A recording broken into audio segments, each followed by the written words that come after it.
ನಾವು influencer life ಬಗ್ಗೆ ಮಾತಾಡ್ಬೇಕಂತ ಅನ್ಕೊಂಡಿದೀವಿ. Most ಇನ್ಫ್ಲುಯೆನ್ಸರ್ಸ್ಗೆ ಎಷ್ಟೊಂದ್ ಕಡೆ ಅವಮಾನನೇ ಜಾಸ್ತಿ, ಮನೇಲೂ ಕೂಡ ಮರ್ಯಾದೆ ಕೊಡಲ್ಲ. ಓವರಾಲ್ ಆಗಿ ಕಂಟೆಂಟ್ ಕ್ರಿಯೇಟರ್ ಇನ್ಫ್ಲುಯೆನ್ಸರ್ಸ್ ಲೈಫ್ ಯಾವ ತರ ಇರುತ್ತೆ ಅನ್ನೋದನ್ನ ನಿಮ್ ಜೊತೆ ಶೇರ್ ಮಾಡ್ಕೋಬೇಕು ಅಂತ ಅನ್ಕೊಂಡಿದೀನಿ. 10,000 ಫಾಲೋವರ್ಸ್ ಇರೋರು ಎಷ್ಟು ಸ್ಟಾರ್ಟ್ಅಪ್ ಅಲ್ಲಿ ಕಷ್ಟ ಪಡ್ತಾರೆ ಅನ್ನೋದು ಕ್ಯಾಮ್ರಾ ಮುಂದೆ ಇಟ್ಟು ಬರೀ ಎಡಿಟ್ ಮಾಡಾದ್ಮೇಲೆ ಈ ವಿಡಿಯೋನ ನೀವು ನೋಡ್ತೀರಾ. ಬಟ್ ಆ ಕ್ಯಾಮ್ರಾ ಹಿಂದೆ ಎಷ್ಟು ಎಫರ್ಟ್ ಇರುತ್ತೆ. ಭೂಮಿ ಮೇಲೆ ಹುಟ್ಟಿರೋದು ಏನಕ್ಕೆ? ನಾನು ಕೆಲಸ ಮಾಡೋದಕ್ಕೆ ಹುಟ್ಟಿರೋದು ಇಲ್ಲ, ನನ್ನ ಲೈಫ್ನ ನಾನು ಎಂಜಾಯ್ ಮಾಡೋದಕ್ಕೆ ಭೂಮಿ ಮೇಲೆ ಹುಟ್ಟಿರೋದು ಅಂತಾನೆ ಎಲ್ಲರೂ ಥಿಂಕ್ ಮಾಡೋದು. ಅದು ಮೆಚುರಿಟಿ ಮೈಂಡ್ ಬಂದ್ಮೇಲೆ. ಕೆಲ್ಸಕ್ಕೆ ಹೋಗಿ ಹೋಗಿ ಹೋಗಿ ಅವ್ರಿಗೂ ತಲೆನೋ ಬಂದ್ಬಿಟ್ಟಿರುತ್ತೆ. ಸೊ ಅಂಥವ್ರೇನೆ ಇನ್ಫ್ಲುಯೆನ್ಸರ್ಸ್ ಆಗಿರ್ತಾರೆ. ವಿಡಿಯೋ ಮಾಡ್ಕೊಂಡಿದ್ರೆ ಸಾಕಾ, ಹೆಂಡತಿ ಮಕ್ಳನ್ನ ನೋಡ್ಕೊಂಡ್ಬಿಡ್ತೀಯ ನೀನು ಅಂತೆಲ್ಲ ಬೈತಾರೆ. ಮತ್ತೆ ಮುಂದೆ ಲೈಫ್ ಬಗ್ಗೆ ಯೋಚನೆ ಮಾಡಿದ್ಯಾ ನೀನು? ಅಷ್ಟೇ, ನಮಗೂ ಕೂಡ ಹರ್ಟ್ ಆಯಿತು. ಇನ್ಫ್ಲುಯೆನ್ಸರ್ಸ್ ಅಂದ್ರೆ ಇಷ್ಟೊಂದು ಕೇವಲನ ಅಂತ. Hey guys, welcome back to ಮುನ್ನುಸನ್ನು YouTube channel. ಇವನು ಸನ್ನು ಅವಳು ಮೋನು ಇಬ್ರು ಕೂಡ ವೆಲ್ಲು ನೋನು. ಗೈಸ್, ಇವತ್ತಿನ ಈ ವ್ಲಾಗಲ್ಲಿ ನಾವು ಇನ್ಫ್ಲುಯೆನ್ಸರ್ ಲೈಫ್ ಬಗ್ಗೆ ಮಾತಾಡ್ಬೇಕಂತ ಅನ್ಕೊಂಡಿದೀವಿ. ಅಂದ್ರೆ ನಮ್ಮ ಲೈಫ್ ಯಾವ ತರ ಇರುತ್ತೆ. ಇವಾಗ ನಾವಿಬ್ರು ಕೂಡ ಇವಾಗ ಇನ್ಫ್ಲುಯೆನ್ಸರ್ಸೇ. ಸೊ ನಮ್ಮಿಬ್ರು ಲೈಫ್ ಯಾವ ತರ ಇರುತ್ತೆ, ಮತ್ತೆ ಪ್ರತಿಯೊಬ್ಬೊಬ್ರು ಇನ್ಫ್ಲುಯೆನ್ಸರ್ಸ್ ಲೈಫ್ ಯಾವ ತರ ಇರುತ್ತೆ ಅಂತ ಅಂದ್ರೆ ಆಲ್ಮೋಸ್ಟ್ ಇನ್ಫ್ಲುಯೆನ್ಸರ್ಸ್ಗೆ ಎಷ್ಟೊಂದ್ ಕಡೆ ಅವಮಾನನೇ ಜಾಸ್ತಿ. ಹೌದು, ತುಂಬಾ ಖುಷಿಯಾಗಿರೋದು ಅವರು ಮನೆಯವ್ರ ಜೊತೆ ಅಷ್ಟೇ ಅನ್ಸುತ್ತೆ. ಒಂದೊಂದ್ ಕಡೆ ಇನ್ಫ್ಲುಯೆನ್ಸರ್ಸ್ಗೆ ಮನೇಲೂ ಕೂಡ ಮರ್ಯಾದೆ ಕೊಡಲ್ಲ. ಆ ತರ ಕೂಡ ಇರುತ್ತೆ ಇನ್ಫ್ಲುಯೆನ್ಸರ್ಸ್ಗೆ. ತುಂಬಾ ಅಂದ್ರೆ ತುಂಬಾ ವಿಚಾರ ಇದೆ ಮಾತಾಡೋದು. ಬನ್ನಿ ಡೈರೆಕ್ಟ್ ಮಾತಾಡೋಣ. ಇವಾಗ ಒಂದು ಟಾಪಿಕ್ ತಗೋತೀನಿ, ಆ ಟಾಪಿಕ್ ಇಂದ ಎಲ್ಲೆಲ್ಲಿಗೆ ಹೋಗುತ್ತೆ ಇನ್ಫ್ಲುಯೆನ್ಸರ್ಸ್ ಲೈಫ್ ಅಂತ ನೀವೇ ನೋಡಿ. ಹೌದು, ನಾವು ಸ್ಪೆಸಿಫಿಕ್ ಆಗಿ ನಮ್ ಲೈಫ್ ಬ್ಯಾಕ್ ಗ್ರೌಂಡ್ ನ ಹೇಳ್ಬೇಕು ಅಂತ ನಾವು ಅನ್ಕೊಂಡಿದ್ದಲ್ಲ. ಲೈಕ್ ಓವರಾಲ್ ಆಗಿ ಕಂಟೆಂಟ್ ಕ್ರಿಯೇಟರ್ ಇನ್ಫ್ಲುಯೆನ್ಸರ್ಸ್ ಲೈಫ್ ಯಾವ ತರ ಇರುತ್ತೆ ಅನ್ನೋದನ್ನ ನಿಮ್ ಜೊತೆ ಶೇರ್ ಮಾಡ್ಕೋಬೇಕು ಅಂತ ಅನ್ಕೊಂಡಿದೀವಿ. ರೀಲ್ಸ್ ಮಾಡೋರಾಗಿರ್ಬೋದು, ಇಲ್ಲ ಕಂಟೆಂಟ್ ಕ್ರಿಯೇಟ್ ಮಾಡೋರಾಗಿರ್ಬೋದು, ಇಲ್ಲ ಯೂಟ್ಯೂಬರ್ಸ್ ಆಗಿರ್ಬೋದು, ಸೋಷಿಯಲ್ ಮೀಡಿಯಾದಲ್ಲಿ ವರ್ಕ್ ಮಾಡ್ತಿರೋ ಪ್ರತಿಯೊಬ್ಬೊಬ್ರು ಕಷ್ಟ ಯಾವ ತರ ಇರುತ್ತೆ ಅಂತ ಅಂದ್ರೆ ಫಸ್ಟ್ ಒಂದೇ ಒಂದು ವಿಡಿಯೋ ಹಾಕ್ತಿವಿ. ಆ ವಿಡಿಯೋನ ಈಗಲೇ ಹೋಗಿ ನೋಡ್ಕೊಂಡು ಬನ್ನಿ. ಹೌದು. Welcome back to my new YouTube channel guys. New YouTube channel guys, ये मेरा लाइफ का फर्स्ट वीडियो है और इसमें हम कुछ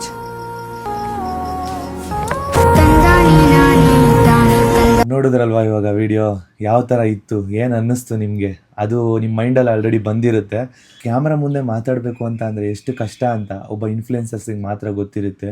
ಇವಾಗ ನಾವು 800K ಸಬ್ಸ್ಕ್ರೈಬರ್ಸ್ ತೊಗೊಂಡು ಇವಾಗ ಆರಾಮ್ ಲೈಫ್ ಲೀಡ್ ಮಾಡ್ತಿದ್ದೀವಿ ಅಂತ ನೀವು ಅಂದ್ಕೊಂಡಿರ್ಬೋದು. ಬಟ್ ಅದೇ 800K ಸಬ್ಸ್ಕ್ರೈಬರ್ಸ್ ಇವಾಗ ದೊಡ್ಡ ಫ್ಯಾಮಿಲಿ ಸಿಗಬೇಕು ಅಂತ ಅಂದರೆ ಎಷ್ಟು ಶ್ರಮ ಪಟ್ಟಿದ್ದೀವಿ ಅಂತ ನಮಗೆ ಗೊತ್ತಿರುತ್ತೆ. ಬರೀ ನಮ್ಮ ಬಗ್ಗೆ ಮಾತ್ರ ಹೇಳ್ತಿಲ್ಲ, ಪ್ರತಿಯೊಬ್ಬೊಬ್ಬರು ಇನ್ಫ್ಲುಯೆನ್ಸರ್ಸು 50,000 ಫಾಲೋವರ್ಸ್ ಇರೋರು, 10,000 ಫಾಲೋವರ್ಸ್ ಇರೋರು ಎಷ್ಟು ಸ್ಟಾರ್ಟಪ್ಪಲ್ಲಿ ಕಷ್ಟಪಡ್ತಾರೆ ಅನ್ನೋದು ಇವಾಗ ನೀವು ನೋಡ್ಕೊಂಡು ಬಂದ್ರಿ. ಅಂದರೆ ನೋಡಿದ್ರಲ್ವಾ, ಸ್ಟಾರ್ಟ್ ಮಾಡಿದಾಗ ಒಬ್ರು ಯಾವ ಥರ ಮಾತಾಡೋದನ್ನ ಕಲಿತಿರ್ತಾರೆ ಅಂತ. ಹೌದು, ಅಂದ್ರೆ ಒಂದು ಫೋನ್ ನಮ್ಮ ಮುಂದೆ ಹಿಂಗೆ ಇಟ್ಕೊಂಡಾಗ ಕ್ಯಾಮ್ರಾ ಆನ್ ಮಾಡಿದಾಗ ನಮ್ಗೆ ಯಾವ ತರ ಮಾತಾಡ್ಬೇಕು ಅಂತಾನೆ ಗೊತ್ತಾಗಲ್ಲ. ಫುಲ್ ತೊದಲ್ಸ್ಬಿಡ್ತೀವಿ ಅಲ್ವಾ. ಟಾಪಿಕ್ ಎಲ್ಲ ಗೊತ್ತಿರುತ್ತೆ, ಎಲ್ಲ ಮೈಂಡ್ ಅಲ್ಲಿ ಇರುತ್ತೆ, ಬಟ್ ಹೆಂಗೆ ಅದನ್ನ ಪ್ರೆಸೆಂಟ್ ಮಾಡಬೇಕು ಅನ್ನೋದೇ ಗೊತ್ತಿರಲ್ಲ. ಮೈನ್ ಆಕ್ಚುಲಿ ಹೇಳ್ಬೇಕಂದ್ರೆ ಒಂದು ಯೂಟ್ಯೂಬ್ ಚಾನಲ್ ಒಬ್ಬ ಇನ್ಫ್ಲುಯೆನ್ಸರ್ಗೆ ಪ್ರೆಸೆಂಟೇಷನ್ ತುಂಬಾ ಇಂಪಾರ್ಟೆಂಟ್ ಆಗಿರುತ್ತೆ. ಆ ಇಂಪಾರ್ಟೆನ್ಸೇ ಇರಲ್ಲ. ಅಂದ್ರೆ ಕೆಲವೊಬ್ಬರಿಗೆ ಸ್ಟಾರ್ಟಪ್ ಅಲ್ಲಿ ಆ ಪ್ರೆಸೆಂಟೇಷನ್ ಹೆಂಗ್ ಮಾಡಬೇಕು ಅನ್ನೋದೇ ಗೊತ್ತಾಗಲ್ಲ. ಇವಾಗ ಅದೇ ನಾನು ನಿಮ್ಗೆ ವಿಡಿಯೋದಲ್ಲಿ ತೋರಿಸಿದ್ದು. ಕ್ಯಾಮ್ರಾ ಮುಂದೆ ಇಟ್ಟು ಬರೀ ಎಡಿಟ್ ಮಾಡಾದ್ಮೇಲೆ ಈ ವಿಡಿಯೋನ ನೀವು ನೋಡ್ತೀರಾ. ಬಟ್ ಆ ಕ್ಯಾಮ್ರಾ ಹಿಂದೆ ಎಷ್ಟು ಎಫರ್ಟ್ ಇರುತ್ತೆ ಒಬ್ಬ ಇನ್ಫ್ಲುಯೆನ್ಸರ್ ಮೇಲೆ ಅನ್ನೋದನ್ನ ನೀವೇ ನೋಡಿರ್ತೀರಾ ಅಲ್ವಾ ಅಮ್ಮ? ಹೌದು ಹೌದು. ತುಂಬಾ ಅಂದ್ರೆ ತುಂಬಾ ಕಷ್ಟ ಇರುತ್ತೆ. ಕಷ್ಟ ಏನು ಅಂತ ಅಂದ್ರೆ ಇವಾಗ ಮನೆಯಲ್ಲಿ ಒಂದು ಕೆಲ್ಸಕ್ಕೆ ಹೋಗಿ ಅಂತ ಕಳಿಸ್ತಾರೆ, ಬಟ್ ಅಲ್ಲಿ ಆ ಕೆಲಸ ಮಾಡೋದಕ್ಕೆ ಅವ್ರಿಗೆ ಇಷ್ಟನೇ ಇರಲ್ಲ. ಹೌದು, ನನ್ನ ಕೆಲಸ ಏನಕ್ಕೆ ಮಾಡಬೇಕು? ಇವಾಗ ನಾನು ಭೂಮಿ ಮೇಲೆ ಹುಟ್ಟಿರೋದು ಏನಕ್ಕೆ? ನಾನು ಕೆಲಸ ಮಾಡೋದಕ್ಕೆ ಹುಟ್ಟಿರೋದು ಇಲ್ಲ, ನನ್ನ ಲೈಫ್ನ ನಾನು ಎಂಜಾಯ್ ಮಾಡೋದಕ್ಕೆ ಭೂಮಿ ಮೇಲೆ ಹುಟ್ಟಿರೋದು ಅಂತಾನೆ ಎಲ್ಲರೂ ಥಿಂಕ್ ಮಾಡೋದು. ಅದು ಮೆಚುರಿಟಿ ಮೈಂಡ್ ಬಂದ್ಮೇಲೆ. ಕೆಲ್ಸಕ್ಕೆ ಹೋಗಿ ಹೋಗಿ ಹೋಗಿ ಅವ್ರಿಗೂ ತಲೆನೋ ಬಂದ್ಬಿಟ್ಟಿರುತ್ತೆ. ಸೊ ಅಂಥವ್ರೇನೆ ಇನ್ಫ್ಲುಯೆನ್ಸರ್ಸ್ ಆಗಿರ್ತಾರೆ. ಆಲ್ಮೋಸ್ಟ್ ಯಾರು ಇವಾಗ ಟಾಪಲ್ಲಿ ಇರ್ತಾರೆ ಅವರೆಲ್ಲ ಅದೇ ಥರನೇ ಥಿಂಕ್ ಮಾಡಿನೇ ಆ ಥರ ಒಂದು ಮಟ್ಟಕ್ಕೆ ಹೋಗಿರ್ತಾರೆ. ಇವಾಗ ಸ್ಟಾರ್ಟಿಂಗ್ ಇನ್ಫ್ಲುಯೆನ್ಸರ್ ಸ್ಟಾರ್ಟ್ ಮಾಡ್ಬೇಕಂದ್ರೆ ಮನೆಯವ್ರನ್ನೆಲ್ಲ ಎದುರಾಕೋಬೇಕಾಗುತ್ತೆ. ಹೌದು, ಎಲ್ಲರ ಲೈಫಲ್ಲಿ ಇದೊಂದು ಇದ್ದೇ ಇರುತ್ತೆ. ಕೆಲಸ ಬಿಟ್ಟಿದ ತಕ್ಷಣ ಮನೇಲಿ ಎಲ್ಲರೂ ಬೈತಾರೆ, ಜವಾಬ್ದಾರಿ ಇಲ್ಲ ಅವನಿಗೆ, ಕೆಲಸ ಮಾಡೋದಕ್ಕಾಗಲ್ಲ, ಏನಕ್ಕೆ ಕೆಲಸ ಮಾಡ್ತಿಲ್ಲ ನೀನು, ಕ್ಯಾಮ್ರಾ ಮುಂದೆ ಕುತ್ಕೊಂಡ್ಬಿಟ್ರೆ ನಿನಗೆ ದುಡ್ಡು ಬಂದು ಬಿದೋಗ್ಬಿಡುತ್ತಾ, ಆ ಥರ ಎಲ್ಲ ಮಾತಾಡ್ತಾರೆ. ಮತ್ತೆ ವಿಡಿಯೋ ಮಾಡ್ಕೊಂಡಿದ್ರೆ ಸಾಕಾ, ಹೆಂಡತಿ ಮಕ್ಳನ್ನ ನೋಡ್ಕೊಂಡ್ಬಿಡ್ತೀಯ ನೀನು ಅಂತೆಲ್ಲ ಬೈತಾರೆ. ಮತ್ತೆ ಮುಂದೆ ಲೈಫ್ ಬಗ್ಗೆ ಯೋಚನೆ ಮಾಡಿದ್ಯಾ ನೀನು, ಈ ಥರನೂ ಬೈತಾರೆ. ಮನೆಯಲ್ಲಿ ತುಂಬ ಬೈತಾರೆ. ಬಟ್ ಅದ್ರ ಬಗ್ಗೆ ಮನೆಯವ್ರಿಗೂ ಕೂಡ ಗೊತ್ತಿರಲ್ಲ, ಹಂಗಂತ ಮನೆಯವ್ರು ತಪ್ಪು ಅಂತ ನಾನು ಹೇಳ್ತಾ ಇಲ್ಲ. ಅಂದ್ರೆ ಅವ್ರ ಆಂಗಲ್ ಅಲ್ಲೂ ಕರೆಕ್ಟ್ ಆಗಿರುತ್ತೆ. ಇವಾಗ ನಮ್ಮನ್ನ ಕಷ್ಟಪಟ್ಟು ದುಡ್ಡೆಲ್ಲ ಕೊಟ್ಟು ಓದಿಸಿರ್ತಾರಲ್ವಾ, ಸೊ ಅಷ್ಟೆಲ್ಲ ಕಷ್ಟಪಟ್ಟು ದುಡ್ಡು ಕೊಟ್ಟು ಓದಿಸಿದ ನಂತರ ನಾವು ಕೆಲ್ಸಕ್ಕೆ ಹೋಗದೆ ಈ ತರ ಕಂಟೆಂಟ್ ಕ್ರಿಯೇಟ್ ಮಾಡ್ತಾ ಹೋದ್ರೆ ಸೊ ಸ್ಟಾರ್ಟಿಂಗ್ ಅವರಿಗೂ ಒಂಥರ ಭಯ ಆಗ್ಬಿಡುತ್ತೆ, ಹೆಂಗಪ್ಪ ಈ ತರ ಕೆಲಸ ಮಾಡೋದಿದ್ರೆ ಅಪ್ಪ ಅಮ್ಮನಿಗೆ ಆ ತರ ಭಯ ಇರುತ್ತೆ. ಬಟ್ ಮಗ ಏನ್ ಮಾಡ್ತಿದ್ದಾನೆ ಅಂತ ಗೊತ್ತಿಲ್ಲ, ಮಗನಿಗೆ ಎಕ್ಸ್ಪ್ಲೈನ್ ಮಾಡ್ಕೊಳ್ಳೋಕೆ, ಇವಾಗ ಮಗನೇ ಆಗಿರ್ಲಿ ಮಗಳೇ ಆಗಿರ್ಲಿ ಹೌದು, ಮಗ ಆಗ್ಲಿ ಮಗಳಾಗ್ಲಿ ಅಲ್ವಾ, ಎಕ್ಸ್ಪ್ಲೈನ್ ಮಾಡ್ಕೊಳ್ಳೋದಕ್ ಆಗಲ್ಲ. ಇವಾಗ ಅಪ್ಪ ಅಮ್ಮನಿಗೆ ಇವಾಗ ನಾನು ವಿಡಿಯೋ ಮಾಡಿ ಫೇಮಸ್ ಆಗಿ ಈ ತರ ಮಾಡ್ತೀನಿ ಅಂತ ಹೇಳಿದ್ರೆ ನಗ್ತಾರೆ ಎಲ್ಲರೂ. ಇವಾಗ ಕೋಟಿ ಜನ ಇದ್ದಾರೆ, ಅದರಲ್ಲಿ ನೀನ್ ಹೆಂಗ್ ಫೇಮಸ್ ಆಗ್ತೀಯಾ, ನೀನ್ ಹೆಂಗೆ ಇವಾಗ ಒಂದು ಕಂಟೆಂಟ್ ಕ್ರಿಯೇಟ್ ಮಾಡಿ ನಿನ್ನ ಜನ ಹೆಂಗ್ ಇಷ್ಟಪಡೋ ತರ ಮಾಡ್ಕೋತೀಯ, ಇದೆಲ್ಲ ಆಗದೆ ಇರೋ ಕೆಲ್ಸಕ್ಕೆ ಹೋಗು, ಎಲ್ಲಾದ್ರೂ 20,000 30,000 ಸ್ಯಾಲ್ರಿನಾದ್ರೂ ಬರುತ್ತೆ ನೀನ್ ಓದಿರೋದಕ್ಕೆ ಅಂತ ತುಂಬಾ ಜನ ಮನೇಲಿ ಫೋರ್ಸ್ ಮಾಡ್ತಾರೆ ಅಲ್ಲ. ಹೌದು. ಅಂದ್ರೆ ಏನ್ ಗೊತ್ತಾ, first of all content create ಮಾಡೋದು ಅಂದ್ರೆ ಕಂಟೆಂಟ್ ಕ್ರಿಯೇಟರ್ ಅಂದ್ರೆ ಏನಂತಾನೆ ಲೈಕ್ ಪೇರೆಂಟ್ಸ್ ನವ್ರಿಗೆ ಹಿರಿಯರಿಗೆ ಗೊತ್ತಿರಲ್ಲ ಅಲ್ವಾ. ಅವರು ಫೋನ್ ನೋಡ್ತಿರ್ತಾರೆ, ಅವರು ರೀಲ್ಸ್ ನೋಡ್ತಿರ್ತಾರೆ, ಆದ್ರೆ ಅದ್ರ ಬಗ್ಗೆ ಅವ್ರಿಗೂ ಗೊತ್ತಿರಲ್ಲ. ಇದ್ರಿಂದ ಅಂದ್ರೆ ವಿಡಿಯೋ ಮಾಡೋದ್ರಿಂದ ಹೆಂಗಪ್ಪ ಇವ್ರು ದುಡ್ಡು ಮಾಡ್ತಾರೆ ಆ ತರ ಎಲ್ಲ ಅವ್ರ ಮೈಂಡ್ ಸೆಟ್ ಅಲ್ಲಿ ಬಂದಿರುತ್ತೆ. ಸೊ ಅದಕ್ಕೋಸ್ಕರ ಯಾರು ನಮ್ಗೆ ಏನಂದ್ರೆ ಸ್ಟಾರ್ಟಿಂಗ್ ಯಾರು ಇದು ಮಾಡಲ್ಲ, ಸಪೋರ್ಟ್ ಮಾಡಲ್ಲ, ಪ್ರೋತ್ಸಾಹ ಕೊಡಲ್ಲ, ಯಾರು ಸಪೋರ್ಟ್ ಮಾಡಲ್ಲ. ಇವಾಗ ನಾನು ಸ್ಟಾರ್ಟಿಂಗ್ ಇವಾಗ ವ್ಲಾಗ್ ಸ್ಟಾರ್ಟ್ ಮಾಡಾದ್ಮೇಲೆ ಸಣ್ಣವರು ಹಂಗೆ ಬಂದು ನನ್ನ ಹತ್ರ ಜಾಯ್ನ್ ಆದ್ರು. ಸಣ್ಣವ್ರಿಗೂ ಅಷ್ಟೇನೆ ಕ್ಯಾಮರಾ ಮುಂದೆ ಮಾತಾಡೋದಕ್ಕೆ ತಡವರಿಸ್ತಾ ಇದ್ರು ಸ್ಟಾರ್ಟಿಂಗು. ನಿಜ, ನಾನ್ ಮಾತಾಡ್ಬೇಕಂದ್ರು ಎಷ್ಟು ಸರಿ ಮಿಸ್ಟೇಕ್ ಮಾಡಿದೀನಿ ಅಂದ್ರೆ ಎಡಿಟಿಂಗ್ಗೆ 3 ಅವರ್ 4 ಅವರ್ 5 ಅವರ್ ಕುತ್ಕೋತಿದ್ದೆ ಎಡಿಟ್ ಮಾಡೋದಕ್ಕೆ. ನಾನು ಆಫೀಸಲ್ಲಿ ಕೆಲಸ ಮಾಡ್ಕೊಂಡು ಎಡಿಟ್ ಮಾಡ್ತಾ ಇದ್ದೆ. ಆಮೇಲೆ ಸಣ್ಣವ್ರು ಬಂದ್ಮೇಲೆ ಅವ್ರಿಗೂ ಮಾತಾಡೋದಕ್ಕೆ ಬರ್ತಾ ಇರ್ಲಿಲ್ಲ. ಪ್ರತಿಯೊಂದೊಂದೂ ಈ ತರ ಮಾತಾಡ್ಬೇಕಮ್ಮ ಅಂತ ಹೇಳ್ತಿದ್ದೆ. ಆಮೇಲೆ ಹೋಗ್ತಾ ನಾನೇ ಹೇಳ್ಕೊಡೋದು ಬೇಡ, ಅವರೇ ಕಲ್ತ್ಬಿಟ್ರು. ಬಟ್ ಕಲಿಯೋಕ್ಕೂ ಮುಂಚೆ ತುಂಬಾನೇ ಕಷ್ಟ ಇತ್ತು, ನಿಜವಾಗ್ಲೂ ಕಷ್ಟ ಆಯ್ತು. ಕ್ಯಾಮ್ರಾದ ಮುಂದೆ ಮಾತಾಡೋಕೆ ಒಂಥರ ಫುಲ್ ತೊದಲಿಸ್ತಿದ್ದೆ, ನಂಗೆ ಹೆಂಗ್ ಮಾತಾಡ್ಬೇಕು ಅಂತಾನೆ ಗೊತ್ತಾಗ್ತಿರ್ಲಿಲ್ಲ. ಇವರು ಪಬ್ಲಿಕ್ ಅಲ್ಲಿ ಮಾತಾಡ್ತಿರ್ಲಿಲ್ಲ, ಮುಂಚೆ ಹೆವಿ ನಾಚ್ಕೋತಾ ಇದ್ರು, ಹೆಂಗ್ ಮಾತಾಡ್ಬೇಕು ಅಂದ್ರೆ ಭಯ ಪಡ್ಕೋತಾ ಇದ್ರು. ಭಯ ಪಡ್ತಿದ್ದೆ. ಮತ್ತೆ ಪಬ್ಲಿಕ್ ಅಲ್ಲಿ ಆತರ ಎಲ್ಲ ಮಾತಾಡ್ಬೇಕಂದ್ರೆ ತುಂಬಾ ಕಷ್ಟ. ಇವಾಗ 4 ಗೋಡೆ ಮಧ್ಯೆ ರೀಲ್ಸ್ ಮಾಡೋದೇ ಬೇರೆ. ಹೌದು, ಬಟ್ ಏನ್ ಗೊತ್ತಾ, ಇವಾಗ ಎಷ್ಟ್ ಜನ ಇದ್ರು ಪಬ್ಲಿಕ್ ಅಲ್ಲಿ ಕ್ಯಾಮ್ರಾ ಎತ್ತಿ ಮಾತಾಡ್ತಾರೆ, ಗೈಸ್ ನಾ ಇವತ್ತು ಇಲ್ಲಿಗೆ ಬಂದಿದೀವಿ ಅಂತ ಎಲ್ರ ಮುಂದೆನೆ ಧೈರ್ಯವಾಗಿ ಮಾತಾಡ್ತಾರೆ. ಸೊ ಆ ತರನೇ ಇರ್ಬೇಕು. ಸ್ಟಾರ್ಟಿಂಗ್ ಎಲ್ರಿಗೂ ಭಯ ಇದ್ದೇ ಇರುತ್ತೆ ಅಲ್ವಾ ಮೋನು. ಫೇಮಸ್ ಆಗೋದಕ್ಕಿಂತ ಮುಂಚೆ ಭಯ ಇದ್ದೇ ಇರುತ್ತೆ. ಬಟ್ ಅದನ್ನೆಲ್ಲ ನಾವು ಮರ್ತು ಭಯ ಅನ್ನೋದನ್ನ ಬಿಟ್ಟು ಯಾವಾಗ ನಾವು ಮುಂದೆ ಬರ್ತೀವಿ ಅವಾಗ್ಲೇನೆ ಒಬ್ಬ ಇನ್ಫ್ಲುಯೆನ್ಸರ್ ಅಂತ ಅನ್ನಿಸ್ಕೊಳ್ಳೋದು ಮತ್ತೆ ಫೇಮಸ್ ಆಗೋಕ್ ಸಾಧ್ಯ ಆಗೋದು ಅಲ್ವಾ ಅಮ್ಮ. ಮತ್ತೆ ಚೆನ್ನಾಗಿ ನಾವು ಸೋಷಿಯಲ್ ಮೀಡಿಯಾದಲ್ಲಿ ವರ್ಕ್ ಮಾಡ್ತಿದೀವಿ ಅಂತ ಅಂದ್ಮೇಲೆ ಸೋಷಿಯಲ್ ಮೀಡಿಯಾದಲ್ಲಿ ಮಾತಾಡೋದ್ ಕಲೀಲಿಲ್ಲ ಅಂದ್ರೆ ಏನ್ ಪ್ರಯೋಜನ ಅಲ್ವಾ ಅಮ್ಮ. ಇವಾಗ ಒಂದು 100% ಜನರಲ್ಲಿ ಒಂದು 60-70% ಜನ ಮೆಚ್ಯೂರ್ ಆಗಿ ಥಿಂಕ್ ಮಾಡಿ ಕಂಟೆಂಟ್ ಕ್ರಿಯೇಟರ್ ದುಡ್ಡು ಮಾಡ್ತಾರಪ್ಪ ಒಂಥರ ಬೇರೆ ರೆಸ್ಪೆಕ್ಟ್ ಅಲ್ಲಿ ನೋಡ್ತಾ ಇರ್ತಾರೆ ಆಯ್ತಾ. ಅದೇ ಇನ್ನ ಮಿಕ್ಕಿರೋ 40% ಜನ ಯಾವ ತರ ಇರ್ತಾರೆ ಅಂತ 40% ಅಲ್ಲ 70% ಜನನೇ ಹಂಗೆ. ಹೌದಾ, ಕೆಟ್ಟದಾಗೇನೆ ಮಾತಾಡ್ತಾರೆ. ಇನ್ಫ್ಲುಯೆನ್ಸರ್ ಅಂದ್ರೆ ಕೆಟ್ಟದಾಗ ಮಾತಾಡ್ತಾರೆ. ಈಸಿಯಾಗಿ ದುಡ್ಡು ಮಾಡ್ಬಿಡ್ತಾರಪ್ಪ ಅವರು, ಈಸಿಯಾಗಿ ಮನೇಲೆ ವಿಡಿಯೋ ಮಾಡ್ಬಿಡ್ತಾರೆ, ಈಸಿಯಾಗಿ ದುಡ್ಡು ಮಾಡ್ಬಿಡ್ತಾರೆ ಅಂತ ಅನ್ಕೋತಾರೆ. ಬಟ್ ಇವಾಗ ನಾವು ಫೋನ್ ಎತ್ಕೊಂಡಿದ ತಕ್ಷಣ ವಿಡಿಯೋ ಮಾಡಿದ ತಕ್ಷಣ ಅದು ಫೇಮಸ್ ಆಗಿ ದುಡ್ಡು ಬಂದ್ಬಿಡಲ್ಲ. ಅದೇ ಅವ್ರ ಮೈಂಡ್ ಸೆಟ್ ಅಲ್ಲಿ ಹೆಂಗಿರುತ್ತ ಅಂತಂದ್ರೆ ಎದೊಳ್ತಾರೆ, ಅವ್ರ ಲೈಫಲ್ಲಿ ಏನ್ ನಡೆಯುತ್ತೆ ಅದನ್ನು ಕೆಲವು ಶಾರ್ಟ್ ತೆಗಿತಾರೆ, ವಿಡಿಯೋ ಪೋಸ್ಟ್ ಮಾಡಿ ಬಿಡ್ತಾರೆ, ಇದರಿಂದ ದುಡ್ಡು ಮಾಡ್ಕೋತಾರೆ, ಈ ತರ ಅನ್ಕೊಂಡಿದ್ದಾರೆ. ಮತ್ತೆ ಮೈ ಬಗ್ಸಿ ಕೆಲಸ ಮಾಡಲ್ಲ ಅಂತ ಬೇರೆ ಹೇಳ್ತಾರೆ. ಈ ತರ ಮೈ ಬಗ್ಸಿ ಕೆಲಸ ಮಾಡಲ್ಲ ಅಂತ ಅಲ್ಲ, ನಾವ್ ಇವಾಗ ಪ್ರತಿಯೊಂದೊಂದು ಆಂಗಲ್ ವಿಡಿಯೋ ಕೆಳಗಡೆಯಿಂದ ಹಿಡಿಬೇಕು ಅಂತ ಅಂದ್ರೆ ಬಗ್ಗಿನೇ ಎದೊಳ್ಬೇಕು. ಅವಾಗ ಮೈ ಬಗ್ಸಿನೇ ತಾನೇ ಕೆಲಸ ಮಾಡ್ತೀವಿ. ಪ್ರತಿಯೊಂದು ಆಂಗಲ್ ಇಂದ ತೆಗಿಯೋದು. ಇವ್ರ ಶಾರ್ಟ್ ನಾನ್ ಹಿಡಿಬೇಕು, ಇವಾಗ ಇವ್ರ ವಿಡಿಯೋ ನಾನು ಹಿಡಿತಿದೀನಿ ಅಂತ ಅಂದ್ಮೇಲೆ ಒಂದೊಂದು 3 ಆಂಗಲ್ ಅಲ್ಲಿ ತೆಗಿಬೇಕಾಗುತ್ತೆ. ಅದಕ್ಕೆ ಒಂದ್ಸಲಿ ಕುತ್ಕೋಬೇಕಾಗುತ್ತೆ. ರೋಡಲ್ಲೂ ಕುತ್ಕೊಂಡ್ ಮಾಡಿದೀವಿ, ಮೋರಿಲೂ ಶೂಟ್ ಮಾಡಿದೀವಿ, ಮೋರಿಯಲ್ಲಿ ಕುತ್ಕೊಂಡು ಶೂಟ್ ಮಾಡಿದೀವಿ. ನಿಜ ಸಿಚುವೇಶನ್ ಯಾವ ತರ ಅಂತಂದ್ರೆ ರೋಡಲ್ಲಿ ನೋಡೋರು ಬೈಕ್ ಕೊಂಡು ಓಡಾಡ್ತಾರೆ. ಬಟ್ ಆ ತರ ನಾವು ತಪ್ಪುಗಳು ಮಾಡಿಲ್ಲ. ಇನ್ಫ್ಲುಯೆನ್ಸರ್ಸ್ ಗಳು ಎಷ್ಟೋ ಜನ ಇದಾರೆ, ಅವ್ರದೆಲ್ಲ ನೋಡ್ತೀವಿ ನಾವು, ಅವ್ರಿಗೆಲ್ಲ ಎಷ್ಟು ಕಷ್ಟ ಇರ್ಬೋದು ಅಂತ ನಾವು ಥಿಂಕ್ ಮಾಡ್ತೀವಿ. ಯಾಕಂದ್ರೆ ನಾವು ಇನ್ಫ್ಲುಯೆನ್ಸರ್ ಅಲ್ವಾ, ಗೊತ್ತಿರುತ್ತೆ ಈ ತರ ಶೂಟ್ ಮಾಡಕ್ ಎಷ್ಟು ಕಷ್ಟ ಇರುತ್ತೆ ಅಂತ. ಅಂದ್ರೆ ಇವಾಗ ರೀಲ್ಸ್ ಎಲ್ಲ ನೋಡ್ತೀವಲ್ಲ, ಸ್ಕ್ರೋಲ್ ಮಾಡಿ ನೋಡ್ತೀವಲ್ಲ, ರೀಲ್ಸ್ ಆಗ್ಲಿ ವ್ಲಾಗ್ ನೋಡ್ಬೇಕಾದ್ರೆ ನಾವು ನಾರ್ಮಲ್ ವಿಡಿಯೋಸ್ ತರ ನೋಡಲ್ಲ, ಯಾವ ಆಂಗಲ್ ಇಂದ ತೆಗ್ದಿದ್ದಾರೆ ಅಲ್ವಾ ಮೋನು, ಎಷ್ಟು ಶ್ರಮ ಇದೆ ಅನ್ನೋದನ್ನ ನೋಡ್ತೀವಿ ಮೇನ್ ಆಗಿ. ಸೊ ಅವಾಗ್ಲೇ ನಮ್ಗೆ ಗೊತ್ತಾಗುತ್ತೆ ಎಷ್ಟು ಕಷ್ಟ ಈ ತರ ವಿಡಿಯೋಸ್ ತೆಗಿಲಿಕ್ಕೆ ಅಂತ. ಬಟ್ ನಮ್ಗೆ ನೋಡೋದಾದ್ರೆ ಒಂದು 15 seconds ಅಲ್ಲಿ ಆ ವಿಡಿಯೋ ಮುಗ್ದು ಬಿಡುತ್ತೆ ಅಲ್ವಾ. ಕ್ಯಾಮ್ರಾ ಮುಂದೆ ನೀವು ಸಣ್ಣವರನ್ನ ನೋಡ್ತೀರಾ, ಬಟ್ ಅದೇ ಇವಾಗ ವಿಡಿಯೋ ಹಿಡಿಯೋದು ನಾನಾಗಿರ್ತೀನಿ, ಮತ್ತು ಒಂದೊಂದ್ಸಲಿ ನಾನು ಕ್ಯಾಮ್ರಾ ಮುಂದೆ ಇರ್ತೀನಿ, ಅವಾಗ ಸಣ್ಣ ಅವ್ರು ವಿಡಿಯೋ ಹಿಡಿತಾ ಇರ್ತಾರೆ. ಸೊ ಈ ಥರ ಶ್ರಮಗಳನ್ನ ಪಡ್ತಾ ಇರ್ತೀವಿ. ಬಟ್ ಕ್ಯಾಮ್ರಾ ಹಿಡಿಯೋದೇನು ಅಷ್ಟೊಂದು ಕಷ್ಟನಾ ಅಂತ ನೀವು ಅನ್ಕೋಬೋದು. ಕ್ಯಾಮ್ರಾ ಹಿಡಿಯೋದಕ್ಕೂ ಕಲಿಬೇಕು. ಒಂದು 10 ನಿಮಿಷ ನೀವು ಹಿಂಗೆ ಫೋನ್ ಹಿಡ್ಕೊಂಡು ಮಾತಾಡಿ, ಅವಾಗ ನಿಮ್ಗೆ ಗೊತ್ತಾಗುತ್ತೆ ಯಾವ ತರ ಇರುತ್ತೆ ಅಂತ. ಎಷ್ಟು ಕೈ ನೋವು ಬರುತ್ತೆ. 1 ನಿಮಿಷ ಮಾತಾಡ್ಬೇಕು ಅಂತ ಅಂದ್ರೆ ನಿಜವಾಗ್ಲೂ ತುಂಬಾ ಟೇಕ್ ತಗೋಬೇಕಾಗುತ್ತೆ. ಏನಕ್ಕಂದ್ರೆ ಪರ್ಫೆಕ್ಟ್ನೆಸ್ ಬರಬೇಕು. ಸೋಷಿಯಲ್ ಮೀಡಿಯಾದಲ್ಲಿ ಹೆಂಗಂದ್ರೆ ಪೋಸ್ಟ್ ಮಾಡಕ್ ಆಗಲ್ಲ. ನೀವೇನಾದ್ರೂ ಸ್ವಲ್ಪ ಬಿಬ್ ಅಂದ್ಬಿಟ್ರು ಟ್ರೋಲ್ ಆಗಿ ಹೋಗ್ಬಿಟ್ಟಿರ್ತೀವಿ. ಒಳ್ಳೆ ಚಾನ್ಸ್ ಟ್ರೋಲರ್ಸ್ಗೆ ಅಲ್ವಾ. ಕಾಲ್ ಎಳೆಯೋದಕ್ಕೆ ತುಂಬಾ ಜನ ಕಾಯ್ತಾ ಇರ್ತಾರೆ. ಸೊ ಆ ತರಾನು ಇರುತ್ತೆ ಸೋಷಿಯಲ್ ಮೀಡಿಯಾದಲ್ಲಿ. ಅಂದ್ರೆ ಏನ್ ಗೊತ್ತಾ, ಸೋಷಿಯಲ್ ಮೀಡಿಯಾದಲ್ಲಿ ಇವಾಗ ಎಷ್ಟೊಂದ್ ಜನ ನಮ್ಮನ್ನು ಏನು ಹೊಗಳೋರಿದ್ರೆ ಅಷ್ಟೇ ಜನ ಉಗುಳೋರು ಇರ್ತಾರೆ. ತುಂಬಾ ಜನ ಉಗುಳೋರೇ ಇರ್ತಾರೆ. ಉಗುಳೋರ್ಗಿನ್ನ ಜಾಸ್ತಿ ಉಗುಳೋರೇ ಇರ್ತಾರೆ. ಇವಾಗ ನಾವು ಅಷ್ಟು ಒಳ್ಳೆ ವ್ಲಾಗ್ಸ್ಗಳು ಒಳ್ಳೊಳ್ಳೆ ಕಂಟೆಂಟ್ ಮಾಡ್ಕೊಂಡು ಬಂದಿರ್ತೀವಿ ಅಂತ ಅನ್ಕೊಳ್ಳಿ. ಸೋಷಿಯಲ್ ಮೀಡಿಯಾದಲ್ಲಿ ನಾನು ಮತ್ತೆ ಸಣ್ಣವರು ಜಗಳ ಆಡ್ಬಿಟ್ವಿ ಅಂತ ಒಂದು ವಿಡಿಯೋ ವೈರಲ್ ಆಗುತ್ತೆ. ಆ ವಿಡಿಯೋ ವೈರಲ್ ಆದ್ರೆ ನೀವೇ ಅಬ್ಸರ್ವ್ ಮಾಡಿ, ಎಷ್ಟು ಜನ ಅಂದ್ರೆ ನಮ್ಮ ಸಬ್ಸ್ಕ್ರೈಬರ್ಸ್ ಸಹ ನಮಗ್ ಬೈತಾ ಇರ್ತಾರೆ. ನಾವ್ ಇಷ್ಟು ದಿನ ಮಾಡ್ಕೊಂಡು ಬಂದಿರೋದೆಲ್ಲ ಮರ್ತೋಗ್ಬಿಡ್ತಾರೆ. 99% ನಾವು ಒಳ್ಳೇದ್ ಮಾಡಿರ್ತೀವಿ, ಒಂದು ತಪ್ಪು ಮಾಡಿದ್ರೆ ಆ ಒಂದನ್ನ ಎತ್ತಿ ಹಿಡಿತಾರೆ ಎಲ್ಲರೂ. ಸೊ ಈ ತರಾನೇ ಸೋಷಿಯಲ್ ಮೀಡಿಯಾದಲ್ಲಿ ಇವಾಗ ಇರೋದು.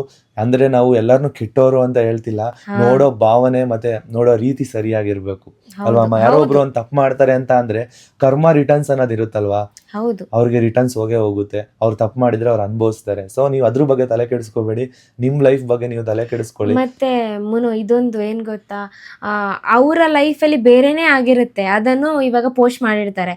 ಬಟ್ ಅದನ್ನ ಇನ್ನೊಬ್ಬರಿಗೆ ಕಳಿಸಿದಾಗ ಏನೇನೋ ಮಿಕ್ಸ್ ಮಾಡಿ ಆಡ್ ಮಾಡಿ ಅದಕ್ಕೆ ಮಸಾಲ ಗಿಸಾಲೆಲ್ಲ ಸೇರಿಸಿ ಏನೇನೋ ಮಾಡಾಕಿರ್ತಾರೆ. ಸೊ ಆ ತರ ಎಲ್ಲ ಮಾಡೋದು ರಾಂಗ್ ಅಲ್ವಾ. ತುಂಬಾ ಜನಕ್ಕೆ ಹಂಗಾಗಿದೆ.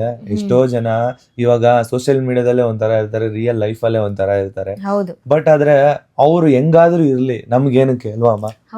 ಅವ್ರು ಹೆಂಗಾದ್ರೂ ಇರ್ಲಿ, ಅವ್ರ ಲೈಫ್ ಅವ್ರು ನಡ್ಸ್ಕೊಂಡು ಹೋಗ್ತಿದ್ದಾರೆ. ನಮ್ ಲೈಫ್ ನಾವು ನಡ್ಸ್ಕೊಂಡು ಹೋಗ್ಬೇಕು. ಇವಾಗ ನಿಮ್ಗೂ ಇನ್ಫ್ಲುಯೆನ್ಸರ್ ಆಗ್ಬೇಕು ಅಂತ ಇಷ್ಟ ಇದೆಯಾ, ನೀವು ಆಗಿ, ನೀವು ಒಂದು ಕಂಟೆಂಟ್ ಕ್ರಿಯೇಟ್ ಮಾಡಿ, ನೀವು ನಮ್ಮ ಥರನೇ ಇದು ಮಾಡಿ. ಒಬ್ರು ಹಾಕ್ತಾರೆ ಕಮೆಂಟು, ಮೈ ಬಗ್ಸ್ ಕೆಲಸ ಮಾಡಲ್ಲ ನೀವು, ಏನು ಕೂತಿರೋ ಜಾಗದಲ್ಲೇ ದುಡ್ಡು ಮಾಡ್ತೀರಾ, ಗಂಡ ಹೆಂಡತಿ ಯಾವಾಗ್ಲೂ ಜೊತೆಗೆ ಇರ್ತೀರಾ, ಎಲ್ಲೂ ಬಿಟ್ಟು ಹೋಗೋದೇ ಇಲ್ಲ ನೀವು. ಗಂಡ ಹೆಂಡತಿ ಮತ್ತೆ ಏನು ಬಿಟ್ಟು ಹೋಗಕ್ಕ ಮದ್ವೆ ಆಗೋದು ಅಂದ್ರೆ ಕೆಲ್ಸನೇ ಮಾಡಲ್ಲ, ನೀನು ಮೈ ಬಗ್ಸಿ ಕೆಲಸ ಮಾಡಲ್ಲ ಅಂತ ಹೇಳ್ತಾರಮ್ಮ, ನಾನು ಮೈ ಬಗ್ಸಿ ಕೆಲಸ ಮಾಡಲ್ಲ ಅಂತ ಹೇಳ್ತಾರೆ. ನಿಜವಾಗ್ಲೂ ಹೇಳ್ಬೇಕಂದ್ರೆ ನಮ್ಮ ಶ್ರಮ ಎಷ್ಟಿರುತ್ತೆ ಅಂತ ನಮಗ್ ಗೊತ್ತಿರುತ್ತೆ. ಮತ್ತೆ ದಿನಗಳು ಹೇಗ್ ಹೋಗುತ್ತೆ ಅನ್ನೋದು ನಿಜವಾಗ್ಲೂ ನಮಗ್ ಗೊತ್ತಾಗಲ್ಲ. ಹಂಗೆ ಪಾಸ್ ಆಗ್ಬಿಡುತ್ತೆ ಎಡಿಟಿಂಗ್ ಕುತ್ಕೊಂಡ್ರೆ, ಮತ್ತೆ ನಾವು ವ್ಲಾಗ್ ಮಾಡ್ತಾ ಕುತ್ಕೊಂಡ್ರೆ ನಮ್ ಲೈಫ್ ಅಲ್ಲೇ ಕಳ್ದೋಗ್ಬಿಡುತ್ತೆ. ಹೌದು, ಇವಾಗ ಡೈಲಿ ವ್ಲಾಗ್ ಮಾಡ್ತೀವಲ್ವಾ, ಎಷ್ಟು ಕಷ್ಟ ಇರುತ್ತೆ ಅಂತ ನೀವೇ ಯೋಚನೆ ಮಾಡಿ.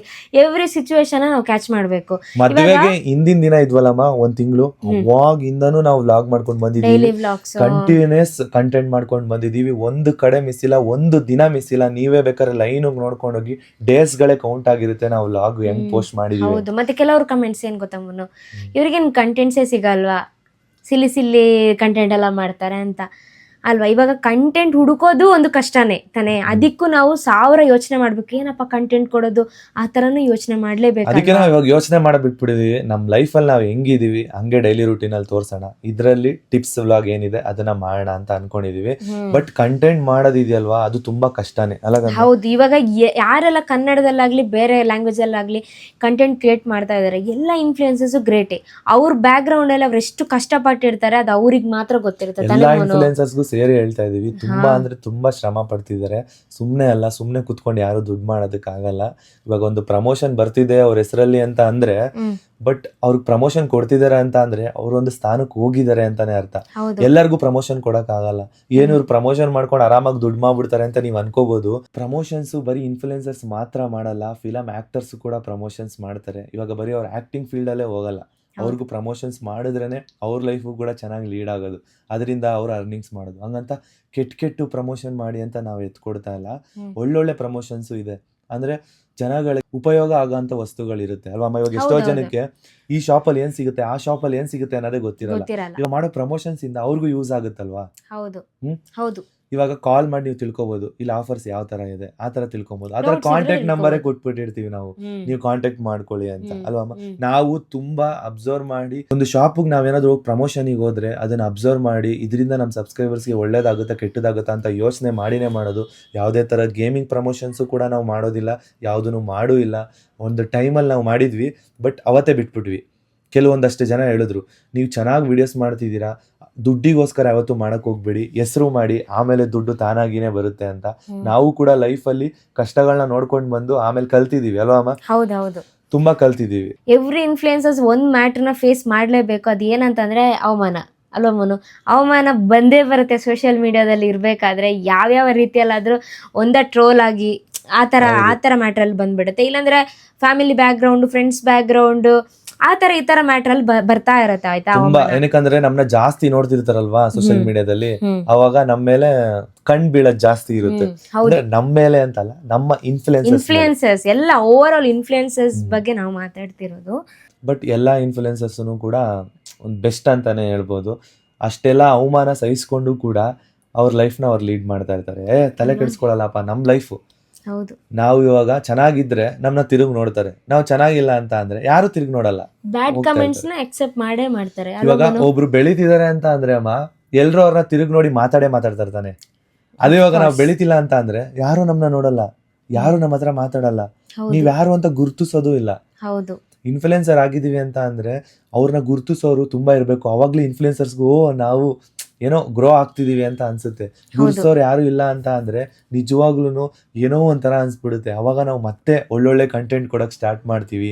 ಮತ್ತೆ ನಿಮ್ನ ಎಂಟರ್ಟೈನ್ಮೆಂಟ್ ಮಾಡಿದ್ರೆ ನಾವು ಕೂಡ ಖುಷಿಯಾಗಿರ್ಬೋದು. ಹೌದು. ಇವಾಗ ನಾವು ನಾರ್ಮಲ್ ಆಗಿ ಕೆಲ್ಸಕ್ಕೆ ಹೋಗ್ತಿದ್ರೆ ಯಾರು ನಮ್ಮನ್ನು ಗುರುತಿಸ್ತಿದ್ರು? ಯಾರು ಇಲ್ಲ. ಇವಾಗ ರೋಡಲ್ಲಿ ಹೋದಾಗ್ಲೂ ಸಣ್ಣ ಮುನ್ನು ಅಂತ ಕರೀತಾರೆ.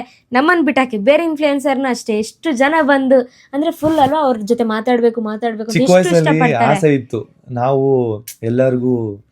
ಎಲ್ಲರಿಗೂ ಗೊತ್ತಿರ್ಬೇಕು, ನಾವು ಅಂದ್ರೆ ಎಲ್ಲರಿಗೂ ಗೊತ್ತಿರ್ಬೇಕು ಅಂತ ಆಸೆ ಇತ್ತು. ಬಟ್ ಆ ಆಸೆ ನೆರವೇರುತ್ತೆ ಅಂತ ನಿಜವಾಗ್ಲೂ ನಾವು ಅನ್ಕೊಂಡಿರ್ಲಿಲ್ಲ, ಕನ್ಸಲ್ಲೂ ಅನ್ಕೊಂಡಿರ್ಲಿಲ್ಲ.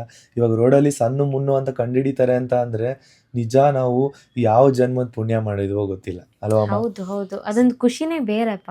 ನಿಜ, ನಮ್ಮ ಹೆಸರು ಗೊತ್ತಿಲ್ಲ ಅಂತಂದ್ರು ಸಣ್ಣ ಮುನ್ನು ಅಂತ ಕೂಗ್ತಾರೆ. ಚಿಕ್ಕ ಮಕ್ಕಳಿಂದ ಹಿಡಿದು ವಯಸ್ಸಾದವ್ರವರೆಗೂ ಗೌಡ್ಗೆರೆಯಲ್ಲಿ ಹೋದಾಗಂತೂ ಎಷ್ಟು ಜನ ವಯಸ್ಸಾದವ್ರು ಮಾತಾಡಿಸ್ತಾರೆ ಅಂದ್ರೆ, ನಿಮ್ನ ನೋಡಿನೇ ನಾವು ದೇವಸ್ಥಾನಕ್ಕೆ ಬಂದ್ವಿ, ಇಲ್ಲಿ ದೇವಸ್ಥಾನ ಇದೆ ಅಂತಾನೆ ನಮಗ್ ಗೊತ್ತಿರ್ಲಿಲ್ಲ ಅಂತ ಕೂಡ ಹೇಳಿರೋರು ಇದ್ದಾರೆ. ತುಂಬಾ ಖುಷಿ ಆಗುತ್ತೆ ಅವಾಗ. ನಮ್ಮಿಂದ ಈ ಕ್ಷೇತ್ರ ಕೂಡ ಎಲ್ಲರಿಗೂ ಗೊತ್ತಾಯ್ತಲ್ಲ, ನಮ್ ತರಾನೇ ಎಷ್ಟೊಂದ್ ಜನ ನಂಬಿಕಸ್ತರು ಬಂದ್ರು ದೇವಸ್ಥಾನಕ್ಕೆ ಅನ್ನೋದು ತುಂಬಾ ಖುಷಿ ಆಗುತ್ತೆ, ಖುಷಿ ಕೊಡುತ್ತೆ. ಹೌದು, ನಾನು ಹೇಳೋ ಪಾಯಿಂಟ್ ಏನಪ್ಪಾ ಅಂತ ಅಂದ್ರೆ, ಯಾವ ಇನ್ಫ್ಲುಯೆನ್ಸರ್ ಇದ್ರು ಅವ್ರನ್ನ ಸಪೋರ್ಟ್ ಮಾಡಿ ಅವರಿಗೆ, ಆಯ್ತಾ? ಅವ್ರನ್ನ ಕೀಳಾಗಿ ನೋಡ್ಬೇಡಿ. ಯಾಕಂದ್ರೆ ನಿಜ ನಿಮ್ಗೆ ಸಪೋರ್ಟ್ ಮಾಡಕ್ ಇಷ್ಟ ಇಲ್ಲ ಅಂತ ಅಂದ್ರೆ ಬಿಟ್ಬಿಡಿ, ನೋಡೋದೇ ಬೇಡ, ವಿಡಿಯೋಸ್ ನೋಡೋದೇ ಬೇಡ, ಆಯ್ತಾ? ಹಂಗಂತ ಅವ್ರನ್ನ ಕೀಳಾಗಿ ನೋಡೋದು ಆ ಥರ ಎಲ್ಲ ಮಾಡೋದು ಬೇಡ. ಯಾಕಂದ್ರೆ ತುಂಬಾ ಕಷ್ಟಪಟ್ಟಿರ್ತಾರೆ ಅವ್ರ ಲೈಫಲ್ಲಿ. ಸೊ ಅದು ಅವರಿಗೆ ಮಾತ್ರ ಗೊತ್ತಿರುತ್ತೆ. ಇವಾಗ ಫಾರ್ ಎಕ್ಸಾಂಪಲ್ ನೀವು ಈ ಫೀಲ್ಡ್ಗೆ ಇಳಿದ್ರೆ ನಿಮ್ಗೆ ಗೊತ್ತಾಗುತ್ತೆ ಅವ್ರ ಅಪ್ಪ ಅಮ್ಮನು ಮನೇಲಿ ಮರ್ಯಾದೆ ಕೊಡ್ತಿರಲ್ಲ. ಒಬ್ಬೊಬ್ರು ಇನ್ಫ್ಲುಯೆನ್ಸರ್ಸ್ ಮನೇಲಿ ಅವ್ರ ಅಪ್ಪ ಅಮ್ಮನು ಮರ್ಯಾದೆ ಕೊಡ್ತಿರಲ್ಲ.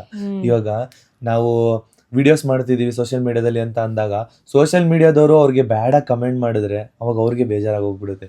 ನಾವು ಮಾಡ್ತಿರೋದು ತಪ್ಪ, ನಾನು ಏನೋ ಒಂದು ಮಾಡ್ಬೇಕು ಅಂತ ಅನ್ಕೋತಿದೀನಿ, ಯಾಕೆ ಅದನ್ನ ಜನ ಸ್ವೀಕರಿಸ್ತಾ ಇಲ್ಲ, ಮತ್ತೆ ನಮ್ಮ ಮನೇಲೂ ಕೂಡ ಸ್ವೀಕರಿಸ್ತಾ ಇಲ್ಲ. ಕೆಲ್ಸ ಅಂತ ಅಂತಿದ್ದಾರೆ.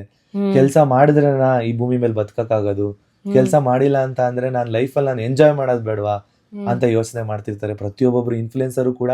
ಮತ್ತೆ ಡೈಲಿ ಅಪ್ ಅಂಡ್ ಡೌನ್ ಕೆಲ್ಸಕ್ಕೆ ಹೋಗ್ತಿರ್ತಾರಲ್ವ, ಅವರು ಕೂಡ ಯೋಚನೆ ಮಾಡ್ತಾರೆ.